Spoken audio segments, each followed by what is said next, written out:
Hello friends, I wish to share with you another wonderful story which is reported by Sozomen, a Byzantine historian, in his book The Church History in 9 books.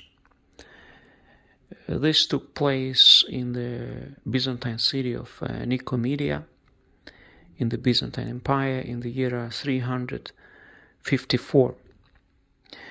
Emperor Constantius summoned all the bishops from all around the Roman Empire to come to Nicomedia for the great church council.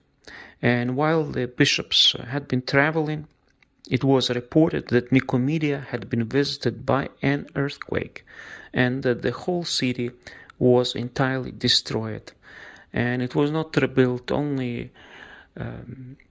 in 200 years later during the reign of Justinian. So the city was in ruins for 200 years. But something special took place during that calamity. It is said that this calamity was predicted by Arsacius. He was a Persian and was originally employed in tending the emperor's lions. But during the reign of Licinius, he made a noble confession of Christianity and left his former employment. He then went to Nicomedia and led the life of monastic philosopher within its walls. It means he became monk, Christian monk. Here a vision from heaven appeared to him, and he was commanded to quit the city immediately, that he might be saved from the calamity about to happen. He ran with the utmost earnestness to the church and besought the clergy to offer supplications to God that his anger might be turned away. But finding that, far from being believed by them, he was regarded with ridicule, he returned to his tower and prostrated himself on the ground in prayer. Just at this moment the earthquake occurred, and many perished. Those who were spared fled into the country and the desert. And as this great and opulent city, there were fires on the hearth of every house, and in the baths, in the furnaces of mechanics. It so happened that combustible materials coming in contact with these fires excited a general conflagration. The flames spread in all directions until the city became, so to speak, one mass of fire.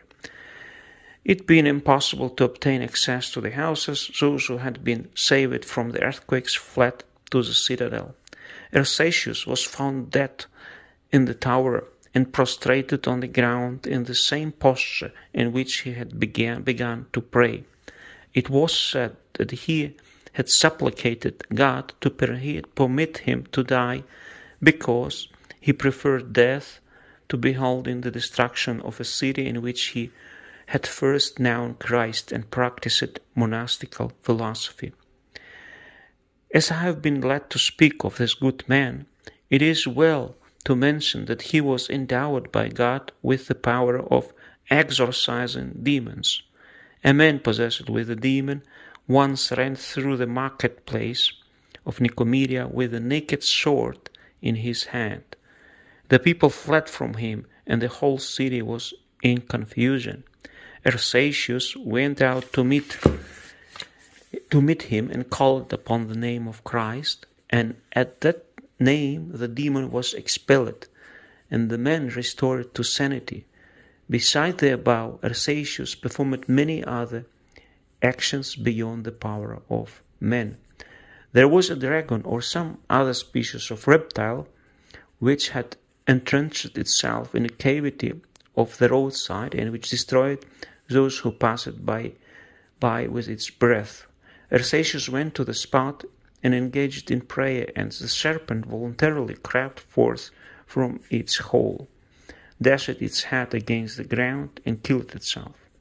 All these details I have obtained from persons who heard them stated by those who had seen Arsacius. I will just add from myself that dragons were real animals in the antiquity. This is not an invention. They did exist. You can even check it in in books or on the internet. So I hope this was interesting to you and educating as well. I wish you all